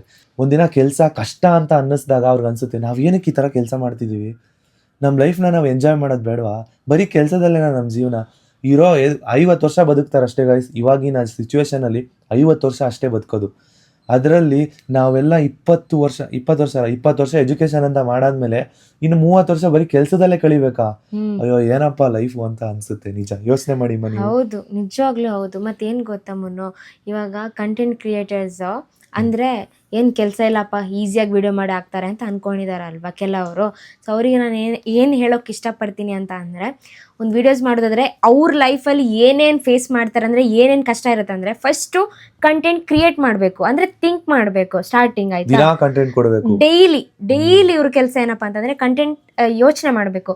ಯೋಚನೆ ಮಾಡಿದ ನಂತರ ಯಾವ ಪ್ಲೇಸಲ್ಲಿ ತೆಗಿಯೋದು, ಯಾವ ಪ್ಲೇಸ್ ಈ ಥಿಂಕಿಗೆ ಸುಟೇಬಲ್ ಆಗಿರುತ್ತೆ ಅದನ್ನು ಯೋಚನೆ ಮಾಡಬೇಕು. ಇನ್ನೊಂದು ನೆಕ್ಸ್ಟು ಯಾವ ಆ್ಯಂಗಲಲ್ಲಿ ವಿಡಿಯೋ ತೆಗಿಬೇಕು, ಎಷ್ಟು ಆ್ಯಂಗಲಲ್ಲಿ ತೆಗೆದ್ರೆ ಸಖತ್ತಾಗಿ ಬರುತ್ತೆ ಅದನ್ನು ನೋಡಬೇಕು. ಆ ಆ್ಯಂಗಲ್ ತೆಗಿಲಿಕ್ಕೆ ಇನ್ನೊಬ್ರು ಪರ್ಸನ್ ಬೇಕೇ ಬೇಕು ಅಲ್ವಾ? ನಾವೇ ತೆಗಿಯೋಕ್ಕಾಗುತ್ತಾ? ಇವಾಗ ಇಬ್ರು ನಾವು ಕ್ಯಾಮ್ರಾದ ಮುಂದೆ ಬರ್ತೀವಿ ಅಂತ ಅಂದ್ರೆ ಹೆಂಗ್ ತೆಗಿಯೋಕ್ಕಾಗತ್ತೆ? ಇಬ್ರು ಕ್ಯಾಮ್ರಾದ ಮುಂದೆ ಬರ್ಲೇಬೇಕಲ್ವಾ? ಎಷ್ಟು ಟೈಮ್ ಅಂತ ನಾವು ಇದು ಮೊಬೈಲ್ ಸ್ಟ್ಯಾಂಡ್ ಇಟ್ಕೋಬಹುದು? ಆಗಲ್ಲ ಅಲ್ವಾ? ಮತ್ತೆ ಹಿಂಗ್ ಇಟ್ಕೊಳ್ಳೋಕು ಎಷ್ಟೊತ್ತು ಅಂತ ಹಿಂಗೆ ಇಟ್ಕೊಂಡಿರ್ಬೇಕು. ಬೇರೆಯವ್ರು ಇದ್ರೆ ಅಟ್ಲೀಸ್ಟ್ ಸಪೋರ್ಟಿಗೆ ಒಬ್ರು ಇರ್ಲೇಬೇಕು. ಹೌದು. ಇವಾಗ ಆಯ್ತಾ, ಇನ್ನೊಂದು ಪರ್ಸನ್ ಬೇಕು. ಇನ್ನು 5th ಒನ್ ಏನಪ್ಪಾ ಅಂತಂದ್ರೆ, ಕ್ಯಾಮ್ರಾದ ಮುಂದೆ ಮಾತಾಡಬೇಕು. ಕಂಟೆಂಟ್ ಕ್ರಿಯೇಟ್ ಮಾಡೋದಾದ್ರೆ ಕ್ಯಾಮ್ರಾದ ಮುಂದೆ ಮಾತಾಡಲೇಬೇಕು, ಎಕ್ಸ್ಪ್ರೆಷನ್ ಬೇಕು, ಆ್ಯಕ್ಟಿಂಗ್ ಬೇಕು, ಮತ್ತು ನಮ್ಮ ಲಿಪ್ಸಿಂಕು ಎಲ್ಲನೂ ಪರ್ಫೆಕ್ಟ್ ಆಗಿರಬೇಕು. ಆಯಿತಾ? ಆಯ್ತಲ್ವಾ? ನೆಕ್ಸ್ಟ್ ಇಷ್ಟೆಲ್ಲ ಆದ ನಂತರ ವಿಡಿಯೋ ಎಡಿಟ್ ಮಾಡಬೇಕು ತಾನೇ. ಮೇನ್ ವಿಡಿಯೋ ಎಡಿಟ್ ಮಾಡಬೇಕು. ಎಡಿಟ್ ಮಾಡಿದ ನಂತರ ಅದಕ್ಕೆ ಯಾವ BGM ಬ್ಯಾಕ್ಗ್ರೌಂಡಲ್ಲಿ ಹಾಕಿದ್ರೆ ಚೆನ್ನಾಗಿರುತ್ತೆ, ಯಾವ ಸಾಂಗ್ಸ್ ಎಲ್ಲ ಸುಟೇಬಲ್ ಆಗಿರುತ್ತೆ ಅದನ್ನ ಥಿಂಕ್ ಮಾಡಬೇಕು. ಮತ್ತೆ ಕಾಪಿರೈಟ್ ಇಶ್ಯೂ ಬೇರೆ ಬರುತ್ತಲ್ಲ, ಕಾಪಿರೈಟ್ ಅಷ್ಟೆಲ್ಲ ಮಾಡಿ ಒಂದೊಂದ್ಸಲಿ ಕಾಪಿರೈಟ್ ಇಶ್ಯೂ ಬಂದ್ಬಿಡುತ್ತೆ. ಅಷ್ಟೆಲ್ಲ ಶ್ರಮ ಪಟ್ಟಿದ್ರು ಕಾಪಿರೈಟ್ ಇಶ್ಯೂ ಬಂದಾಗ ಎಷ್ಟು ಬೇಜಾರಾಗುತ್ತೆ ಅಂತ ಅಂದ್ರೆ ಅಲ್ವಾ? ಏನು ಸಿಗಲ್ಲ ಅದರಿಂದ. ಅದನ್ನ ರೀಚ್ ಆಗೋದಕ್ಕೆ ಬಿಡಲ್ಲ, ಜನಗಳನ್ನ ನೋಡೋದಕ್ಕೆ ಬಿಡಲ್ಲ, ಆ ವಿಡಿಯೋನೇ ಬ್ಲಾಕ್ ಮಾಡ್ಬಿಡ್ತಾರೆ. ಹೌದು ಇಷ್ಟೆಲ್ಲ ಆಯ್ತಾ? ಇವಾಗ 7 ಪಾಯಿಂಟ್ ಆಯ್ತಾ? ಆಮೇಲೆ ನಾವೇನು ಸಾಂಗ್ಸ್ ಎಲ್ಲ ಚೂಸ್ ಮಾಡಿದ ನಂತರ BGM ಎಲ್ಲ ಚೂಸ್ ಮಾಡಿದ ನಂತರ ನೆಕ್ಸ್ಟ್ ಎಡಿಟ್ ಮಾಡಿ ಪೋಸ್ಟ್ ಮಾಡಬೇಕು. ಪೋಸ್ಟ್ ಮಾಡಿದ ನಂತರ ಎಲ್ಲ ಆಗುತ್ತೆ, ಕೆಲವು video 100K views, 50K views. ಇಷ್ಟೆಲ್ಲ ಶ್ರಮ ಪಟ್ಟು ಮಾಡಿದ ನಂತರ ಅಷ್ಟು ವ್ಯೂಸ್ ಬಂದ್ರೆ ತುಂಬಾ ಬೇಜಾರಾಗ್ಬಿಡುತ್ತೆ ತಾನೇ ಮೂನು. ಒಂದು ಎಕ್ಸ್ಪೆಕ್ಟೇಷನ್ ಇಟ್ಕೊಂಡಿರ್ತೀವಿ, ಮಿಲಿಯನ್ ರೀಚ್ ಆಗ್ಬೋದು, ಜನಗಳು ಇದನ್ನ ಚೆನ್ನಾಗಿ ರೀಚ್ ಮಾಡಿಸ್ತಾರೆ, ಶೇರ್ ಮಾಡ್ತಾರೆ ಅಂತ ಅನ್ಕೊಂಡಿರ್ತಾರೆ. ಬಟ್ ಆಗೋದಿಲ್ಲ. ತುಂಬಾ ಅಂದ್ರೆ ತುಂಬಾನೇ ಕಷ್ಟ ಆಗೋಗ್ಬಿಡುತ್ತೆ. ಇಷ್ಟೆಲ್ಲ ಕಷ್ಟಪಟ್ಟು ವಿಡಿಯೋಸ್ ಮಾಡಿದ್ರೆ ಜಾಸ್ತಿ ರೀಚ್ ಆಗಲ್ಲ. ಕೆಲವು ಲೈಕ್ ಹೆಂಗೋ ಡ್ರೆಸ್ ಹಾಕೊಂಡೆಲ್ಲ ಮಾಡ್ತಾರಲ್ವಾ, ಅದೆಲ್ಲ ಬಿಲಿಯನ್ ಎಲ್ಲ ರೀಚ್ ಆಗಿರುತ್ತೆ. ಅವಾಗ ಎಲ್ಲಾ ಕಂಟೆಂಟ್ ಕ್ರಿಯೇಟರ್ಸ್ಗೂ ಅದೊಂದ್ರಿಂದಾನೇ ಎಷ್ಟೋ ಜನ ಕಾನ್ಫಿಡೆಂಟ್ ಲೆವೆಲ್ನ ಕಳ್ಕೊಂಡ್ಬಿಡ್ತಾರೆ. ನಿಜವಾಗ್ಲೂ ಹೌದು. ಎಷ್ಟೋ ಜನ ಕಂಟೆಂಟ್ ಕ್ರಿಯೇಟ್ ಮಾಡೋ ಟ್ಯಾಲೆಂಟರ್ಸ್ ಎಲ್ಲ ಹೊಟ್ಟೋಗ್ಬಿಡ್ತಾರೆ. ನಾನು ಇಷ್ಟೊಂದು ಟ್ಯಾಲೆಂಟ್ ಇದೆ, ನಾನು ಏನಕ್ಕೆ ಇಂಪ್ರೂವ್ ಮಾಡ್ಕೊಳಕ್ ಆಗ್ತಾ ಇಲ್ಲ ಅಂತ ಅನ್ಸ್ಬಿಡುತ್ತೆ. ಇವಾಗ ಯಾವುದೋ ಒಂದು ಹುಡುಗಿ ಆ ಥರ ರೀಲ್ಸ್ ಮಾಡಿದ ತಕ್ಷಣನೇ ನೋಡಿದ್ರೆ ಆ ಹುಡುಗಿ ಫೇಮಸ್ ಮಾಡ್ತಾರೆ, ಬಿಲಿಯನ್ ಓಡಿಸ್ತಾರೆ. ಬಟ್ ಇಲ್ಲಿ ಶ್ರಮ ಪಡ್ತಿರೋರ ಕತೆ ಏನಾಗಬೇಕು? ಇಷ್ಟು ಜನ ಸಪೋರ್ಟ್ ಇಟ್ಕೊಂಡು ಇಷ್ಟು ಚೆನ್ನಾಗಿ ಎಡಿಟ್ ಮಾಡಿ ಅದನ್ನ ಪೋಸ್ಟ್ ಮಾಡಿ ಓಡಿಲ್ಲ ಅಂತ ಅಂದಾಗ ಅವ್ರಿಗೆ ಮನ್ಸಿಗೆ ಎಷ್ಟು ಹರ್ಟ್ ಆಗಿರ್ಬೋದು. ಮನೆಯವ್ರನ್ನ ಎದುರಾಕೊಂಡು ಸೋಷಿಯಲ್ ಮೀಡಿಯಾದಲ್ಲಿ ಜನಗಳನ್ನೂ ಕೂಡ ಎದುರಾಕೊಂಡು ಸ್ವಲ್ಪ ಜನನ, ಎಲ್ಲಾ ಜನನಲ್ಲ ಸ್ವಲ್ಪ ಜನನ, ನಾವೇನಾದ್ರೂ ಮಾತಾಡಿರೋದ್ರಲ್ಲಿ ತಪ್ಪಿದ್ರೆ ದಯವಿಟ್ಟು ಕ್ಷಮಿಸ್ಬಿಡಿ. ನಾವು ಮಾತಾಡ್ತಿರೋದು ಏನಕ್ಕೆ ಅಂತ ಅಂದ್ರೆ ನಾವೊಬ್ರು ಇನ್ಫ್ಲುಯೆನ್ಸರ್ಸ್ ಆಗಿ ನಮಗೆ ಕಷ್ಟ ಗೊತ್ತಿರುತ್ತೆ. ಅಂದ್ರೆ ನಮ್ ಲೈಫ್ ಯಾವ ತರ, ಇನ್ಫ್ಲುಯೆನ್ಸರ್ಸ್ ಅವರ ಲೈಫ್ ಯಾವ ತರ ಇರುತ್ತೆ ಅನ್ನೋದನ್ನ ನಾವು ನಿಮ್ಗೆ ಶೇರ್ ಮಾಡ್ಕೋತಿದೀವಿ ಅಲ್ವಾ? ಗೊತ್ತಿರುತ್ತೆ. ತುಂಬಾ ಅಂದ್ರೆ ತುಂಬಾನೇ ಕಷ್ಟ ಇರುತ್ತೆ. ಬಟ್ ಎಲ್ಲಾರ ಲೈಫು ಇದೇ ತರ ಇರುತ್ತೆ ಅಂತ ಅನ್ಕೊಂಬೇಡಿ. ಒಬ್ಬೊಬ್ಬರ ಲೈಫು ತುಂಬಾ ಈಸಿಯಾಗೂ ಇರುತ್ತೆ, ಒಬ್ಬೊಬ್ಬರ ಲೈಫು ತುಂಬಾ ಕಷ್ಟ ಆಗೂ ಇರುತ್ತೆ. ನಾವ್ ಹೆಂಗಿದೀವಿ ಅಂತ ಅಂದ್ರೆ ಮಿಡಲ್. ಹೌದು. ಒಂದೊಂದು ಟೈಮು ಕಷ್ಟನೂ ಬರುತ್ತೆ. ನೀವು ನೋಡಿದೀರಾ, ಮನೆ ಹುಡ್ಕೋದಕ್ಕೆ ಎಷ್ಟು ಒದ್ಲಾಡಿದ್ವಿ ಅಂತ ನೀವೇ ನೋಡಿದೀರಾ. ಅದು ಆ ಟೈಮಲ್ಲಿ ವ್ಲಾಗೂ ಮಾಡ್ಕೊಂಡು ಹೋಗ್ಬೇಕು, ಮನೆ ಮೇಂಟೈನು ಮಾಡಬೇಕು, ಜೀವನನೂ ಮಾಡಬೇಕು, ಖುಷಿಯಾಗೂ ಇರಬೇಕು, ದುಃಖನೂ ಪಡಬೇಕು. ಹೌದು ಮನು. ಕಂಟೆಂಟ್ ಕ್ರಿಯೇಟ್ ಮಾಡೋದಂತಂದ್ರೆ ಡೈಲಿ ಕಂಟೆಂಟ್ ಕೊಡ್ತಾನೆ ಇರ್ಬೇಕು, ಇಲ್ಲಾಂದ್ರೆ ಅಕೌಂಟ್ ಡಲ್ ಆಗೋಗ್ಬಿಡುತ್ತೆ. ಅಕೌಂಟ್ ಬಿದ್ದೇ ಹೋಗುತ್ತೆ ಅಂತ ಅನ್ಕೊಳ್ಳಿ. ಒಂದು ವಾರ ನೀವೇನಾದ್ರೂ ಕಂಟೆಂಟ್ ವಿಡಿಯೋ ಮಾಡಕ್ ಆಗ್ಲಿಲ್ಲ ನಿಮ್ ಕೈಲಿ ಅಂತ ಅಂದ್ರೆ ಯೂಟ್ಯೂಬ್ ಅವರು ನಿಮ್ ಅಕೌಂಟ್ ನ ಯಾರು ಮೂಸ್ ನೋಡದೇ ಇರೋ ಜಾಗದಲ್ಲಿ ಇಟ್ಬಿಡ್ತಾರೆ. ಹೌದು, ನಿಜವಾಗ್ಲೂ ಹೌದು.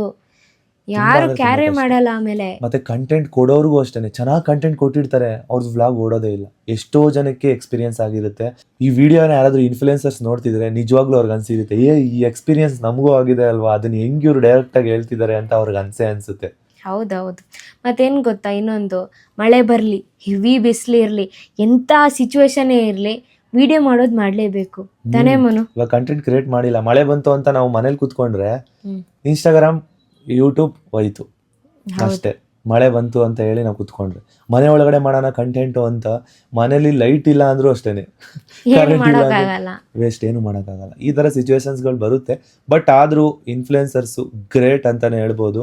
ಎಷ್ಟೋ ಜನ ಹೇಳ್ತಾರೆ ಈಸಿ ಅಪ್ಪ ವಿಡಿಯೋ ಮಾಡಿ ಹಾಕೋದು ಈಸಿ, ಡೈಲಿ ಊಟ ಮಾಡೋದು ಹಾಕೋದು ಈಸಿ ಅಲ್ವಾ ಅಂತ ಅನಿಸ್ತದೆ. ಬಟ್ ನೀವು ಒಂದ್ಸಲಿ ಮಾಡಿ, ಊಟ ಮಾಡೋದೇ ಹಾಕಿ, ತಿನ್ನೋದನ್ನೇ ಹಾಕಿ, ಬಟ್ ಅದು ಯಾವ ಥರ ರೀಚ್ ಆಗುತ್ತೆ ಅಂತ ನೀವೇ ನೋಡಿ. ಎಲ್ಲರೂ ಇಷ್ಟಪಡಲ್ಲ ಅದನ್ನು. ಪ್ರತಿದಿನನೂ ನಾವು ಅದನ್ನೇ ಮಾಡ್ಕೊಂಡು ಬರಲ್ಲ. ನಿಮ್ಗೆ ಏನಾದರೂ ಒಂದು ಇನ್ಫಾರ್ಮೇಷನ್ಸ್ ಕೊಡ್ತಾನೆ ಇರ್ತೀವಿ. ನಮ್ಮ ವ್ಲಾಗಲ್ಲಿ ನೀವು ನೋಡ್ಕೊಂಡು ಬನ್ನಿ, ಪ್ರತಿಯೊಂದೊಂದು ವ್ಲಾಗಲ್ಲೂ ಏನಾದರೂ ಒಂದು ಇನ್ಫಾರ್ಮೇಷನ್ ಕೊಟ್ಟಿರ್ತೀವಿ, ಇಲ್ಲಾಂದರೆ ನಿಮಗೆ ಎಂಟರ್ಟೈನ್ಮೆಂಟ್ ಆದರೂ ಮಾಡ್ತಾ ಇರ್ತೀವಿ. ಹೌದು. ಮತ್ತೆ ಫಾರ್ ಎಕ್ಸಾಂಪಲ್ ತಗೊಳ್ಳೋದಾದ್ರೆ ಡಾಕ್ಟರ್ ಬ್ರೋ ಅವ್ರು ನೋಡಿ, ಗ್ರೇಟ್. ಎಲ್ಲ ಪ್ಲೇಸಿಗೆ ಹೋಗಿ, ಲೈಕ್ ಕೆಲವರಿಗೆ ಆಸೆ ಇರುತ್ತೆ ನಾವು ಆ ಪ್ಲೇಸಿಗೆ ಹೋಗ್ಬೇಕು, ಆ ಪ್ಲೇಸ್ ನೋಡ್ಬೇಕು ಅಂತ. ಬಟ್ ಅದನ್ನ ಅವ್ರ ಮುಖಾಂತರ ಅವ್ರು ಈಡೇರಿಸ್ತಿದ್ದಾರೆ ಅಲ್ವಾ? ಇಡೀ ಕರ್ನಾಟಕ, ಇಡೀ ಇಂಡಿಯಾಗೆನೆ ಅವ್ರು ತೋರಿಸ್ಕೊಡ್ತಿದ್ದಾರೆ ಬೇರೆ ಪ್ಲೇಸ್ ನ. ಅಂದ್ರೆ ಅವರಾಗೆ ಹೋಗಿ ಎಷ್ಟು ಕಷ್ಟ ಪಡ್ತಿದ್ದಾರೆ ನೀವು ಯೋಚನೆ ಮಾಡಿ. 2017, 16, 18 ಆ ತರ ಮೈಂಡ್ ಓಡಿಸಿ ಅವಾಗ್ಲೇನೆ ಅವರು ಸ್ಟೇಟ್ ನೇ ಬಿಟ್ಟು ಹೋದವರು. ನಾವು ನಿಜವಾಗ್ಲೂ ಪ್ರೌಡ್ ಫೀಲ್ ಮುನು. ಯಾಕೆ ಹೇಳಿ, ನಮ್ಮ ಕರ್ನಾಟಕದವ್ರು ಆ ತರ ವಿಡಿಯೋಸ್ ಎಲ್ಲ ಮಾಡ್ತಿದ್ದಾರೆ ಅಂದ್ರೆ ನಿಜವಾಗ್ಲೂ ಗ್ರೇಟ್ ಅಲ್ವಾ? ನಾವು ವ್ಲಾಗ್ ಮಾಡೋದಕ್ಕೆ ಇನ್ಸ್ಪಿರೇಷನ್ ಯಾರು ಅಂತ ಕೇಳಿದ್ರೆ ಡಾಕ್ಟರ್ ಬ್ರೋ ಅವರೇ ಅಂತಾನೆ ಹೇಳ್ಬೋದು.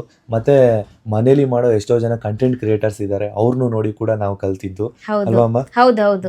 ಇವಾಗ ಏನಂತಂದ್ರೆ ಡಾಕ್ಟರ್ ಬ್ರೋ ಅಂತ ಮಾತ್ರ ಅಲ್ಲ, ಎಲ್ಲಾ ಇನ್ಫ್ಲೂಯೆನ್ಸರ್ ಕೂಡ ಅಷ್ಟೇ ಒಂದೊಂದು ಕಂಟೆಂಟ್ ತಗೊಂಡ್ ಬರ್ತಾರೆ ಅಂದ್ರೆ ರಿಯಲಿ ಗ್ರೇಟ್. ಎಲ್ಲರೂ ಅಷ್ಟೇ ತುಂಬಾನೇ ಶ್ರಮ ಹಾಕಿರ್ತಾರೆ ಒಂದು ಕಂಟೆಂಟ್ ಮಾಡ್ಬೇಕು ಅಂತ ಅಂದ್ರೆ ಸುಮ್ಮನೆ ಅಲ್ಲ, ಅದರಿಂದ ತುಂಬಾ ಎಫರ್ಟ್ಸ್ ಇರುತ್ತೆ. ನಿಮ್ಗೆ ಅದು ನೀವು ಇನ್ಫ್ಲುಯೆನ್ಸರ್ಸ್ ಆದ್ರೆ ನಿಮಗೆ ಆಟೋಮೆಟಿಕ್ ಆಗಿ 10 days ಅಷ್ಟರಲ್ಲಿ ಗೊತ್ತಾಗ್ಬಿಡುತ್ತೆ. ಹೌದು. ಅಷ್ಟೇ ಅಲ್ಲ, 1 ಡೇಗೆನೆ ಗೊತ್ತಾಗ್ಬಿಟ್ಟಿರುತ್ತೆ. 10 days ಆದ್ಮೇಲೆ ಯಾಕಪ್ಪ ನಾವು ಇನ್ಫ್ಲುಯೆನ್ಸರ್ಸ್ ಆದ್ವಿ ಅಂತ ಅನ್ಸ್ಬಿಡುತ್ತೆ. ಬಟ್ ಅದನ್ನ ಕಂಟಿನ್ಯೂ ಮಾಡ್ಕೊಂಡು ಹೋಗ್ಬೇಕು. ಕಾನ್ಫಿಡೆನ್ಸ್ ಲೆವೆಲ್ನ ಕಮ್ಮಿ ಮಾಡ್ಕೊಳ್ಳೇಬೇಡಿ, ಇನ್ನು ಹೈ ಮಾಡ್ಕೊಂಡು ಚಾಲೆಂಜ್ ಆಗಿ ತಗೋಬೇಕು. ಅವಾಗಲೇ ಆರಾಮಾಗಿ ನಾವು ಗ್ರೋ ಆಗೋದಕ್ಕೆ ಸಾಧ್ಯ ಆಗೋದು. ಮತ್ತೆ ನಮ್ಗೆ ಹುಮ್ಮಸ್ ಬರಬೇಕು, ನಾವು ಬೆಳಿಲೇಬೇಕು ಅಂತ. ಅವಾಗ ಖಂಡಿತವಾಗ್ಲೂ ಇಂಪ್ರೂವ್ ಆಗ್ತೀರಾ.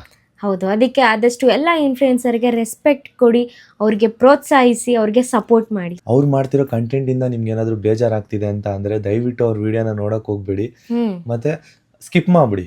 ವಿಡಿಯೋನ ಆರಾಮಾಗಿ ನೀವು ಸ್ಕಿಪ್ ಮಾಡೋ ಆಪ್ಷನ್ಸ್ ಕೂಡ ಕೊಟ್ಟಿದಾರಲ್ವಾ, ಆರಾಮಾಗಿ ಸ್ಕಿಪ್ ಮಾಡ್ಬಿಡಿ.